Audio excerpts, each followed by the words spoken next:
우리 찬양대 찬양 은혜로운 찬양 감사합니다. 제가 2부 찬양대 우리 호산나 찬양대의 찬양의 은혜를 받고요. 매번 찬양할 때마다 제가 은혜를 받아요. 저는 대한민국에 있는 찬양대 가운데 대전 남북교회 찬양대가 최고라고 생각을 합니다.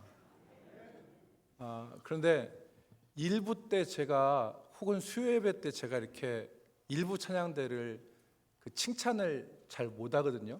남궁주연 집사님 지휘자세요. 왜 그러냐면 몸이 들풀려서 그래요. 제가 주일날 설교를 준비해가지고 오면 2부 때는 1부 때 한번 해서 그래도 조금 여유가 있는데 1부 때는 앞뒤가 안 보여요. 옆이 안 보여요. 그래서 여유가 없어서 그런데 은혜 받고 있다는 거 아시고 우리 오늘 은혜로운 찬양으로 하나님 앞에 영광 돌려주셔서 감사드립니다. 바람은 우리 호산나 찬양대가 수적으로 부흥했으면 좋겠어요. 지금 질적으로는 우리나라 저는 최고라고 생각하는데 우리 찬양대가 좀 더 많은 대원들이 섰으면 좋겠다는 생각을 합니다. 여러분들 가운데 우리 찬양대에 섬기고 싶으신 분들은 세례교인이어야 되거든요. 세례교인이어야 되니까 여러분들이 같이 섬기셨으면 좋겠습니다. 여러분, 우리나라의 대표적인 고전 소설 가운데 춘향전이라고 있죠. 이 춘향전에 보면 남원부사, 추어탕으로 유명하죠. 남원 광활로 있는 남원 이 부사로 부임했던 변학도가 자기 생일에 잔치를 벌입니다. 그래서 지역 유지들을 초청을 합니다. 그래서 잔치를 벌이는데 지역 유지들이 남원 부사의 생일에 맞춰서 빈손으로 오지 못하고 다 선물이 아니라 뇌물이죠. 뇌물을 가지고 이제 그 잔치에 참여하게 됩니다. 술판이 벌어지고 풍악을 울려서 주흥이 도도해졌습니다. 그리고 아는 대로 춘향전의 주인공 춘향이에게는 수청을 들라고 강요를 했습니다. 이 연회의 분위기가 무르익었을 때 암행어사가 된 이몽룡이 나타나서 분위기를 뒤집습니다. 처음부터 암행어사 출도요 이렇게 소리 지르지 않고요. 처음에는 남루한 차림의 선비로 등장해서 음식을 청하죠. 모양은 선비이지만 거지와 다를 바 없는 이몽룡에게 천대와 괄시와 더불어서 음식을 주었습니다. 그 음식을 받은 암행어사 이몽룡이 시 한 수를 지어서 읊었습니다. 그 시에 변학도와 그 연회에 참석한 사람들 얼굴이 다 변해서 유지들은 한 사람 한 사람 그 자리를 떠나고 그리고 변학도는 얼굴이 붉어졌습니다. 그 시가 지금도 남아 있죠. 그 시를 이렇게 한 시지만 우리나라 말로 번역하면 이렇습니다. 금으로 만든 술동이에 담긴 향기로운 술은 천사람의 피요, 옥쟁반에 담긴 아름다운 안주는 만백성의 기름이라. 촛대에서 촛농 떨어질 때 백성의 눈물 떨어지고 노랫소리 높은 곳에 원망소리 높더라.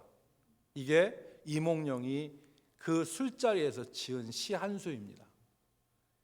금으로 만든 술동이에 향기로운 술은 천사람의 피요, 옥쟁반에 담긴 기름진 아름다운 안주는 만백성의 기름이라.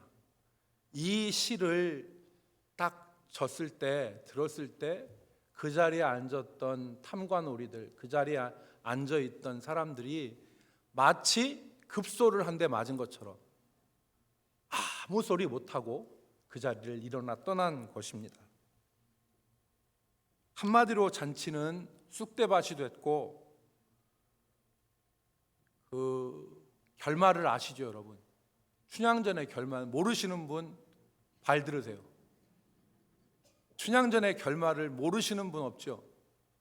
춘향전 어떻게 됐습니까? 탐관오리 변학도는 관직에서 삭탈관직을 당하고, 그리고 징계를 받고, 정절을 지킨 춘향이는 옥에서 풀려나서 환대를 받는 것으로 소설은 끝납니다. 여러분, 제가 왜 이 말씀을 드리냐면 오늘 성경에 이와 같은 사건이 하나 등장하기 때문에 그렇습니다. 오늘 우리가 읽은 말씀에도 잔치가 벌어졌습니다. 느부갓네살을 이어서 바벨론의 왕이 된 벨사살이 귀족 1000명을 불러 모아서 잔치를 벌였습니다. 술자리였습니다. 술잔치였습니다. 벨사살은 1000명의 귀족들과 함께 지난 유흥의 자리를 이렇게 진행을 하다가 흥이 돋아지니까 신하들에게 한 말이 뭐냐면, 예루살렘 성전에서 가져온 금은잔을 다 가지고 와라. 자기 선대 느부갓네살이 예루살렘 성전을 회파하고 거기서 쓰였던 성전의 기구 금은 그릇들을 가지고 와서 바벨론 보물창고에 넣어놨는데 그걸 가지고 오라는 거예요. 그리고 그걸 가지고서 왕과 왕후와 후궁과 귀족들이 다 그걸로 술을 마셨습니다. 아마 그렇지 않았겠어요? 벨사살이 금잔을 들면서, 자, 이거 보시오. 이게 바로 예루살렘 성전에서 이제 갖고 온 금잔인데, 이게 예루살렘 성전에서 쓰였단 말이니, 자, 한번 이걸로 한번 술 한잔 합시다 해가지고 사람들한테 술 쫙 부어주고 잔들라고 해서 브라보하면서 이렇게 마시지 않았겠어요? 그런데 이때 술 분위기를 깨는 한 사건이 일어났습니다. 그게 뭐냐면, 그 연회장 한 벽면, 석회로 된 벽면에 사람의 손이 나타나서 글씨를 썼어요. 글씨가 쓰여집니다. 그러니까 이게 엄청난 충격이죠. 그래서 글씨가 무슨 글씨인지 몰랐지만 6절 말씀에 보면, 오늘 6절 말씀에 보면 벨사살이 안색이, 얼굴빛이 변하고 생각이 번민하고 넓적다리가 녹는 것 같고 무릎이 부딪혔다 그랬습니다. 그러니까 이게 무슨 글자인지는 모르지만 벨사살이 이것이 엄청나게 불안하고 안 좋은 거라는 걸 알아서 얼굴빛이 변하고 생각이 번민이 되고 넓적다리가 녹는 것 같고 무릎이 부딪혔다는 거예요. 그래서 이 글이 무슨 글이냐? 우리는 여러분 성경의 그 글자를 알죠. 그 글자를 압니다. 오늘 설교의 제목인 메네 메네 데겔 우바르신이에요. 이것이 아마 아람어로 쓰였을 것인데, 아람어로 쓰였어도 옛날 근동의 언어들은 다 모음이 없어요. 우리나라 말처럼 모음이 자음 모음으로 이루어지는데 모음이 없으니까 이게 어떻게 띄었다 붙였다에 따라서 의미가 틀려지니까 이것이 무슨 글자인지를 해석을 못하는 거예요. 벨사살이 바벨론에 있는 모든 박사와 술객들을 총동원했습니다. 그래서 이것을 밝혀라. 이게 무슨 뜻인가 밝혀라. 그러나 아무도 그 뜻을 해석할 수가 없었습니다. 그때 여러분 다니엘이 소환됩니다. 그러니까 다시 말씀드리면, 연회를 하는 가운데 벽면에, 지금 찬양대가 앉은 저 뒤 하얀 벽면에 사람의 손이 나타나서 글씨가 쓰여져 있는 거예요. 글씨가 쓰여져 있는데 그 글자가 벨사살 왕이 보기에는 무슨 글자인지 모르겠다는 거예요. 다니엘이 소환이 되죠. 다니엘에게 왕이 이 글자를 해석하라고 했습니다. 그 글자 메네 메네 데겔 우바르신은 다니엘이 해석을 하죠. 왕이여, 메네라고 하는 뜻은 하나님께서 당신의 나라의 시대를 세워보셨습니다. 그런데 당신의 나라 세대를 세워서 하나님이 그것으로 끝나게 하셨다는 뜻이고, 데겔이라고 하는 뜻은 뭐냐면 하나님이 왕을 저울에 달아보셨는데 왕이 부족하다는 것을 하나님이 아셨습니다. 세 번째 우바르시는 뜻이 뭐냐면 하나님이 왕의 나라를 나누어서 메대와 바사 사람들에게 이 나라를 넘겨 주신다고 작정하셨습니다. 그러니까 다시 말해서 메네메네란 말은 세고 셌다는 뜻이고, 데겔은 달아봤다는 뜻이고, 우바르시는 나라를 나눴다는 뜻이에요. 그러니까 이 말씀대로 오늘 우리가 읽은 28절 다음 30절에 나오면 30절에 나라가 어떻게 되는지 나오죠. 메데 바사 연합군에 의해서 바벨론 성이 함락되고 벨사살은 죽임을 당합니다. 여러분 30절 말씀을 보십시오. 그날 밤에 그랬습니다. 그날 밤이 언제입니까? 벨사살이 귀족 1000명 모아놓고 술잔치를 벌이고 성전에서 가져온 그릇으로 가지고 술 따라 마셨던 그날 밤에 갈대아 왕이 벨사살이 죽임을 당하고 메대 사람 다리오가 나라를 얻었다 그랬습니다. 헤로도투스가 쓴 역사에 보면 이때 바벨론의 상황을 설명하죠. 이 바벨론 성이 얼마나, 그러니까 여러분 잘 아시다시피 세계사 시간에 배웠듯이 오리엔트 지역을 최초로 통일한 나라는 아수르입니다. 아시리아예요. 그런데 이 아시리아 다음에 오리엔트 지역을, 초승달 모양인 오리엔트 지역을 통일한 나라가 바벨론입니다. 그래서 헤로도투스의 역사에 보면 서울대학교 천병희 교수가 헤로도투스의 역사를 번역을 해서 책으로 냈습니다. 그런데 이 헤로도투스의 역사에 보면 바벨론 성의 한 변의 길이가 22.9km예요. 22.9km. 여러분 한 변의 길이가 22.9km입니다. 그리고 그 성곽의 높이는 거의 하늘을 찌를 정도고, 그 성곽 옆에 해자가 있는데 이 물을 흐르는 해자, 이 해자가 너무 깊어서 접근을 못하는 거예요. 넓고 깊어서. 헤로도투스가 뭐라고 기록했냐면 이 해자를 만들기 위해서 판 흙을 어디다 썼느냐, 바로 그 성벽을 만드는 벽돌을 만들었다는 거예요. 그래서 이 바벨론, 고대 바벨론의 성벽, 이 성벽에 위에 도로를 냈는데 지금의 만리장성처럼 그 만리장성의 위를 사람들이 걸어가잖아요. 그런데 이 바벨론 성의 이 성벽 위에는 4마리의 말로 끄는 사두마차가 양쪽을 왔다 갔다 통행했다는 거예요.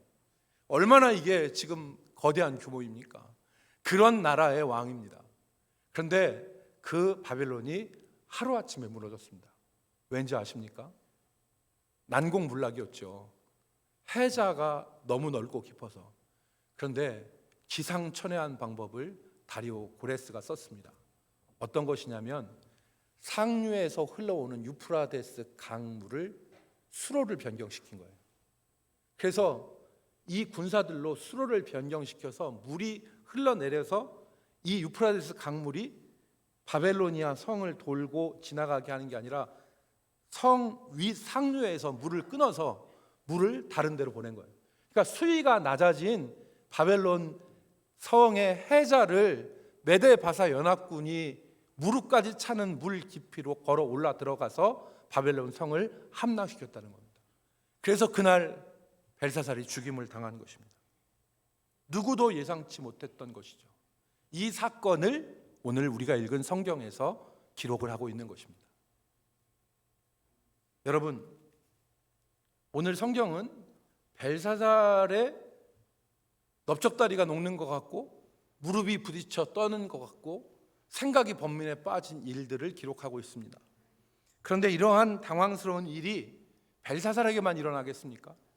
벨사살이나 고대 소설이나 아니면 성경에만 이런 문제가 나온다면 우리는 하나도 염려할 거 없고 하나도 근심할 거 없고 하나도 깊은 한숨 쉴 일이 없을 거예요. 그러나 우리의 인생에도 이러한 일들이 일어납니다. 우리 인생의 벽면에도 우리를 당황스럽게 하는 글씨가 나타나기도 하죠.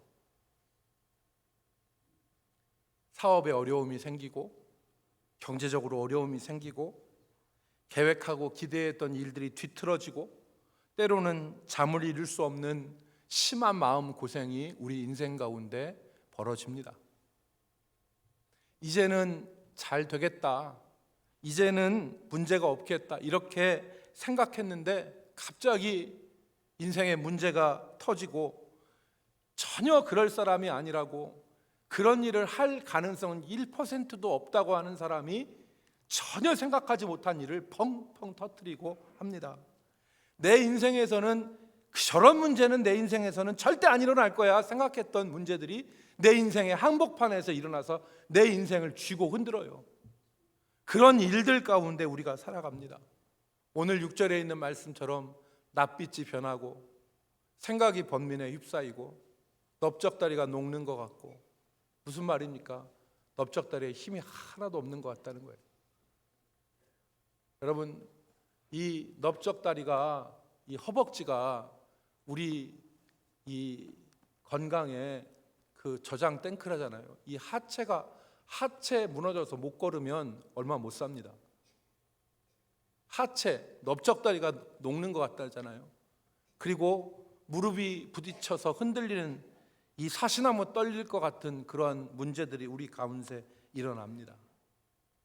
그런데 여러분, 우리가 이 말씀에서 생각해 볼 게 있어요. 그게 뭐냐면, 왜 하나님은 이 말씀을 다니엘서에다 기록해 놓으셨느냐는 거예요. 왜 성경 기자는 벨사살의 잔치와 벽에 쓰인 글씨를 우리에게 말씀해 주시는가 하는 것을 우리가 생각해 볼 필요가 있습니다. 우리는 성경을 읽다 보면 이것이 기록된 분명한 목적을 우리가 발견할 수 있습니다. 이미 말씀드린 대로, 지난 2주 동안 말씀드린 대로 다니엘서의 시대적 배경은 혼란과 혼돈이었습니다. 여러분, 다니엘은 어린 소년 때 고향을 떠나서 2억 마일리 타향으로 포로로 끌려왔고, 그 와중에 나라는 멸망했습니다. 돌아가고 싶은 고국은 나라는 망하고 성전은 무너졌고, 그리고 돌아갈 희망도 없고, 그곳에서 살아보려고 했을 때는 여러 가지 핍박 가운데 살게 되었던 것이죠. 종교적으로 보자면, 냉정하게 얘기하면 바벨론의 신들은 승리해서 세상을 지금 장악하고 있고, 유다의 종교는 지금 패해서 유다의 종교 여호와의 신은 망한 신이 되었고 망한 종교가 되었습니다. 다니엘은 다른 신들을 섬기도록 강요받고, 다른 바벨론의 유다 사람이라는 걸 버리고 하나님의 사람이라는 걸 버리고 세상 사람으로 살도록 지금 강요받고 있는 상황이에요. 그때 다니엘서, 이런 상황에서 다니엘서는 분명한 메시지가 있죠. 그 메시지 두 가지가 있습니다. 첫 번째는 뭐냐? 다니엘서에서 우리에게 주시는 첫 번째 메시지는 하나님은 살아계시고 환난 가운데도 자기 백성들과 함께 하신다는 것입니다. 하나님은 살아계시고 환난 가운데에서도 자기 백성들과 함께 하신다는 거예요.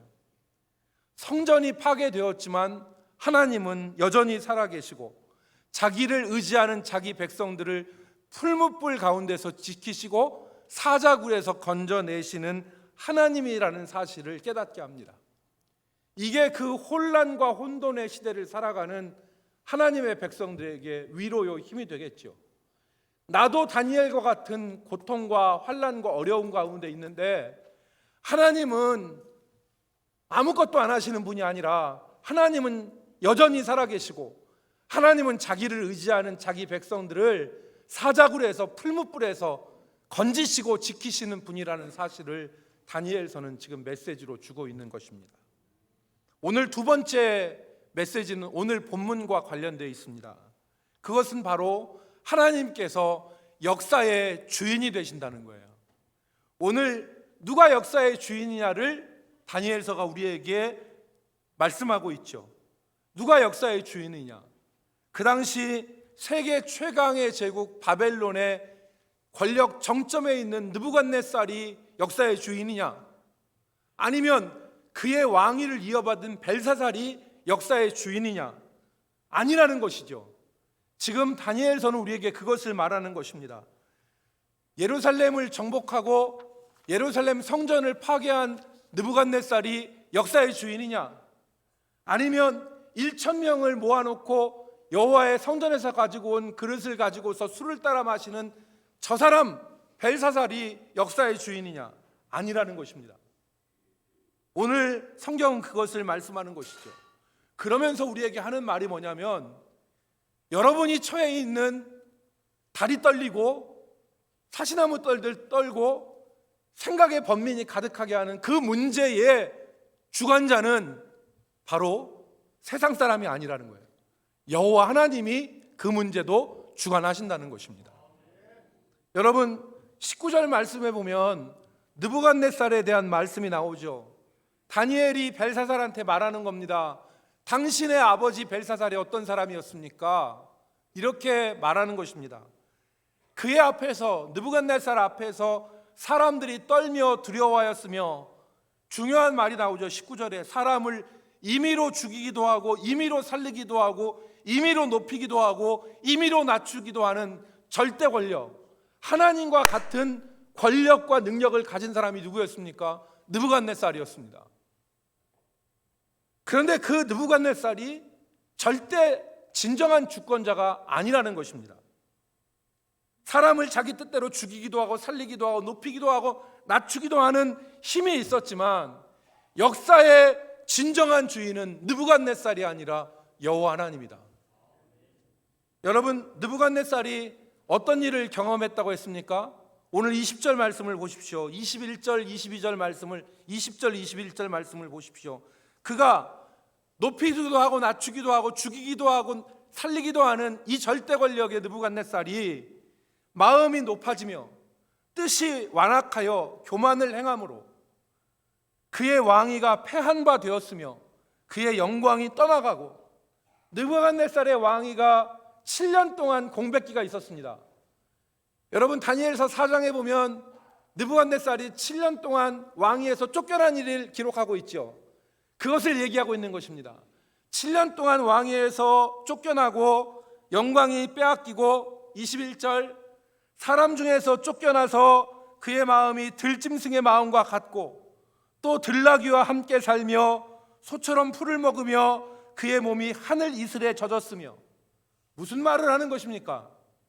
지금 4장에 기록된 절대 권력의 느부갓네살이 총명을 잃어버리고 미친 사람이 되어서 마치 소처럼 들판에서 소처럼 풀을 뜯어먹고 집안에 거주하는 것이 아니라 이슬을 맞고 자라고, 머리는 독수리 머리털처럼 길게 자라고 손톱은 새의 발톱처럼 깎지도 않은 그런 사람으로 살던 7년을 얘기하고 있는 것입니다.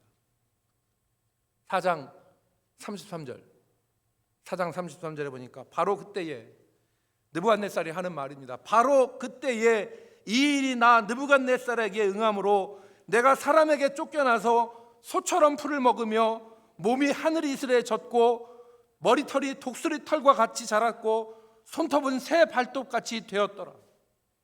광인으로 산 겁니다. 들판에서 이슬을 맞으면서 짐승처럼 산 겁니다. 근데 하나님이 7대를 이렇게 살게 하신 이후에 하나님이 그의 총명을 돌아오게 하셔서 다시 왕의 지위를 회복한 것입니다. 오늘 벨사살이 다니엘한테 뭐라고 했습니까? 만약에 네가 이걸 풀면 내가 너한테 자색 옷을 입히고 그리고 금수레를 태우고 이 나라의 셋째 통치자가 되게 하겠다. 그 말은 무슨 말이냐? 느부갓네살과 벨사살이 공동 통치를 했던 겁니다. 이 두 사람 제외하고 세 번째 통치자가 되겠다는 말은 내 밑에 바로 너를 두겠다. 모든 권세와 권력을 너에게 주겠다. 이렇게 했는데 오늘 우리가 읽은 17절에 보니까 왕이요, 그거 왕이 가지시고 나 안 줘도 되니까 왕이 가지시고 나는 그리하여도 하나님의 말씀 이것이 무슨 뜻인가를 당신에게 전하겠습니다. 여러분, 이 7대를 지낸 느부갓네살의 총명이 돌아와서 자기 지위를 회복한 이후에 21절 하반절 말씀에 뭐라고 했습니까? 21절 하반절 말씀에 지극히 높으신 하나님이 사람 나라를 다스리시며 자기 뜻대로 누구든지 그 자리에 세우시는 줄을 알기에 이르렀나이다. 하나님이 세우시고 하나님이 다스리시는 것을 느부갓네살이 깨달았다는 것입니다. 오늘 다니엘이 벨사살에게 한 말이 무엇입니까? 당신은 느부갓네살 왕의 아들로서 이 일을 보고도 알고도 마음이 교만하여져서 하나님의 성전 그릇으로 술을 따라 마시고 금은 돌쇠 나무로 만든 우상을 찬양하는 어리석은 짓을 한 것입니다 라고 말한 것입니다. 하나님이 왕을 저울에 달아보시고 왕의 시대를 세워 끝내게 하시고 그 나라를 다른 사람들에게 줄 것입니다. 메네 데겔 우바르시는 하나님이 역사의 주관자이심을 선포하는 말입니다. 메네 데겔 우바르시는 하나님이 역사의 주관자이심을 선포하는 말이에요. 사람의 생명과 호흡을 주관하시고 나라의 흥망성쇠를 주관하시는 분이 누구시냐? 바로 하나님이라는 것입니다. 여러분, 저는 코로나를 경험하면서 성경의 말씀이 지당하게 오르시다 하는 걸 깨달은 게 있는데, 그게 뭐냐면 사람의 생명이 호흡에 달려있고 그 호흡은 하나님이 주신다는 것입니다. 이사야 42장 5절 말씀에 뭐라고 했습니까? 이사야 42장 5절에 하늘을 창조하여 펴시고 땅과 그 소산을 내시며 땅 위에 백성에게 호흡을 주시며 땅에 행하는 자에게 영을 주시는 하나님 여호와께서 이같이 말씀하시되, 하나님을 뭐라고 했습니까? 하늘을 창조하여 펴시고 땅의 모든 소산을 내시고 사람에게 호흡을 주시며 활동하는 모든 사람에게 그의 영을 주시는 분이 바로 하나님이시다. 사람이 자기 길을 계획할지라도 그 걸음은 하나님 손에 달려 있습니다. 그분이 하나님입니다. 그러니까 오늘 다니엘서에서 다니엘서를 읽는 그 시대 사람들과 우리에게 주시는 메시지는 두 가지입니다. 첫 번째, 하나님은 지극히 혼란과 혼돈의 시대 가운데도 살아계셔서 자기를 의지하는 하나님의 백성들과 반드시 함께 하신다. 그래서 불 가운데 지키시고 그리고 물 가운데 건지시고 사자굴에서도 건지시는 분이 하나님이시다. 그래서 만일에 다니엘과 세 친구와 같이 우리가 절대 혼란의 시대에도 믿음으로 살면 우리를 지키시고 건지시는 하나님의 함께 하심을 경험할 수 있다. 이것이 그 시대 가운데 있던, 나라는 망하고 그리고 세상 사람으로 하나님의 사람을 포기하고 세상 사람으로 살라고 계속해서 압박이 들어오는 동시대 사람들에게 다니엘이 전해주고 싶었던 메시지였던 것입니다. 두 번째, 우리가 많은 환난과 고통을 당한다 할지라도 역사를 주관하시는 분은 누구시다? 하나님이시다. 내가 지금 경제적인 어려움에 빠져 있고 내 손으로 해결할 수 없는 엄청난 일 가운데 빠져 있을지라도 이 모든 것을 주관하시는 분은 다른 사람이 아니다. 내 삶의 목줄을 쥐고 있는 사람은 벨사살도 아니고 느부갓네살도 아니다. 그들이 죽이는 것 같고 임의로 죽이기도 하고 살리기도 하고 높이기도 하고 낮추기도 하지만 그들이 내 삶을 주관하는 것이 아니라 내 삶의 주관자는 나에게 생명과 호흡을 주시고 내 발걸음을 인도하시는 참 주권자는 여호와 하나님이시다. 이것을 말씀하고 있는 것입니다. 네 번째로 마지막입니다. 오늘 우리 삶 가운데 나타난 하나님의 뜻. 여러분, 오늘 우리가 어떻게 살고 있습니까? 혹시 오늘 우리가 느부갓네살과 벨사살과 같이 살지는 않습니까? 하나님이 주신 권세와 영광과 위엄을 하나님께 영광 돌리지 않고 금은 돌쇠 나무로 만든 우상을 섬기는 데 우리가 사용하고 있지 않습니까? 어떤 때 보면은 우리 성도 가운데 하나님이 주신 좋은 자리, 좋은 직분, 좋은 권세, 좋은 것을 가지고 하나님과 무관하게 사는 사람들을 보면 마음이 아파요. 저거 얼마 못 갈 텐데, 저거 얼마 못 갈 텐데, 그런 생각이 들어요. 목사로서 마음이 아파요. 하나님이 진토 가운데서 끌어올리셔서 하나님이 좋은 자리 주시고 좋은 권세 주시고 좋은 은혜 주시고 좋은 축복 주셨는데, 그것으로 느부갓네살과 벨사살처럼 그것으로 술 따라 마시고 그것으로 하나님 영광 가리고 그것으로 하나님 근심시키는 일들을 행하며 살면 메네 데겔 우바르시네요. 하나님이 세시고 달아보고 나누셨다. 메네 데겔 우바르신, 세시고 달아보고 나누셨다. 이 말씀밖에 응할 게 없어요. 여러분,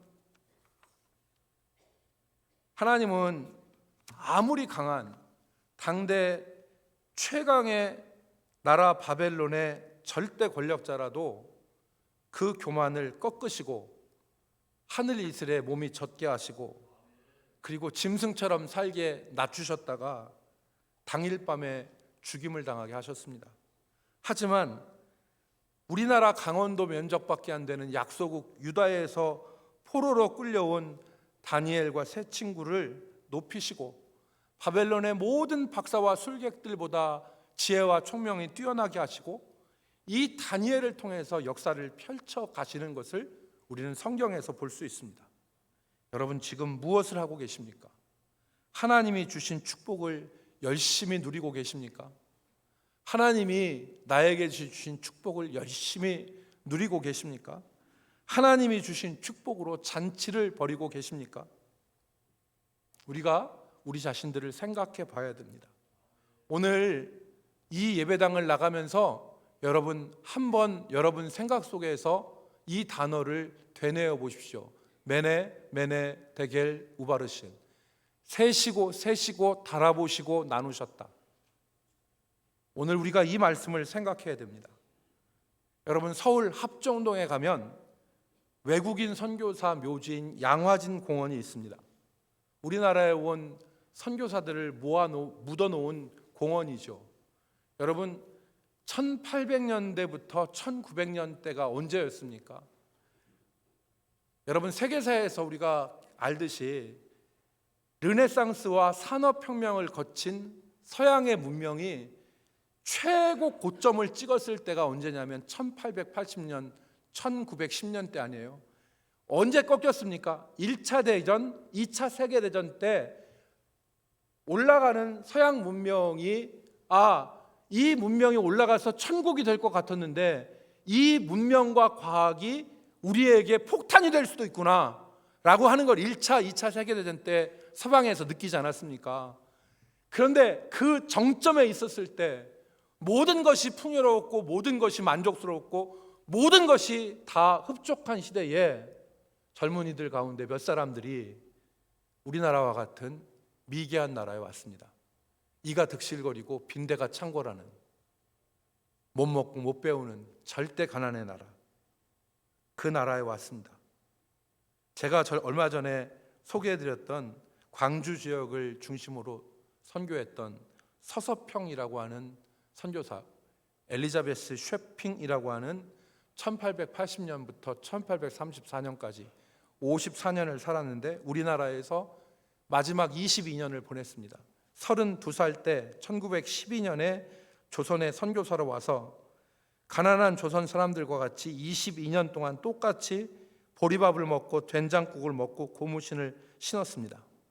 이 윌리엄 쉐핑이 가난받고 고통받는 그 당시에 우리 조선인들을 위해서, 나병 환자들과 거린들을 위해서 살았는데, 이 쉐핑 선교사가, 서서평 선교사가 나병에 걸린 아이들 데려다가 양아들 삼고 양딸 삼았는데 버려진 14명 양아들 양딸 삼고, 소방 맞거나 오갈 데 없는 여자 38명을 집으로 데리고 와서 같이 살았다고 합니다.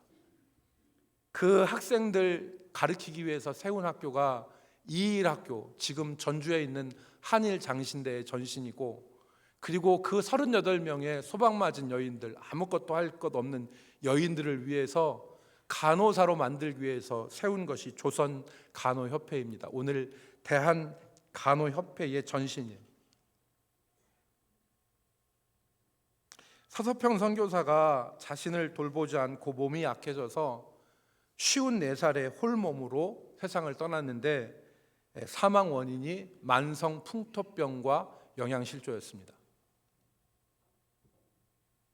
서서평 선교사가 남긴 유산이 담요 반장, 동전 7전, 강냉이 2컵. 담요 왜 반장이냐? 그 반장도 찢어서 다른 사람에게 나누어 줬답니다. 그의 시신은 그 당시에 정말 할 수 없는 의학 연구용으로 기증이 됐고요. 장례는 광주 시민사회장으로 거행됐는데 1천여 명이 뒤따르면서 서서평 선교사를 어머니라고 불렀다고 그래요. 어머니 어머니 하면서 목을 놓아 울면서 1천여 명이 그 장례를 치렀습니다. 서서평 선교사의 침대 위에는 이런 말이 쓰여 있었다고 합니다. 성공이 아니라 섬김이다. 성공이 아니라 섬김이다. Not success but service. 사랑하는 성도 여러분, 하나님이 주신 영광과 권세와 힘, 그것을 자기 영광을 위해서 사용하고 있지 않습니까? 오늘 우리가 다니엘서에서 주시는 이 메시지를 기억하여 높이기도 하시고, 진정으로 높이기도 하시고, 낮추기도 하시고, 죽이기도 하시고, 살리기도 하시고, 왕에게 호흡을 주시고 나라를 주신 분은 다른 분이 아니라 여호와 하나님입니다. 이것을 기억하고 하나님 우리 인생의 주인 되심을 인정하면서 하나님과 동행하며 사는, 하나님 의지하여 살아가는 저와 여러분이 되기를 주의 이름으로 축복합니다. 거룩하신 하나님, 우리가 세상 명예, 세상 권세 탐하지 않게 하시고 오직 하나님의 뜻을 받들어 살아가는 하나님의 백성들이 되게 하여 주시옵소서. 하나님, 거짓과 교만에 휩싸이지 않게 하여 주옵소서. 교만이 패망의 선봉이요 거짓은 마귀의 속성인 것을 기억하여 우리가 거짓과 교만에 휩싸이지 않게 하시고 오직 하나님 진리와 그리고 은혜 가운데서 날마다 성장하게 하여 주시옵소서.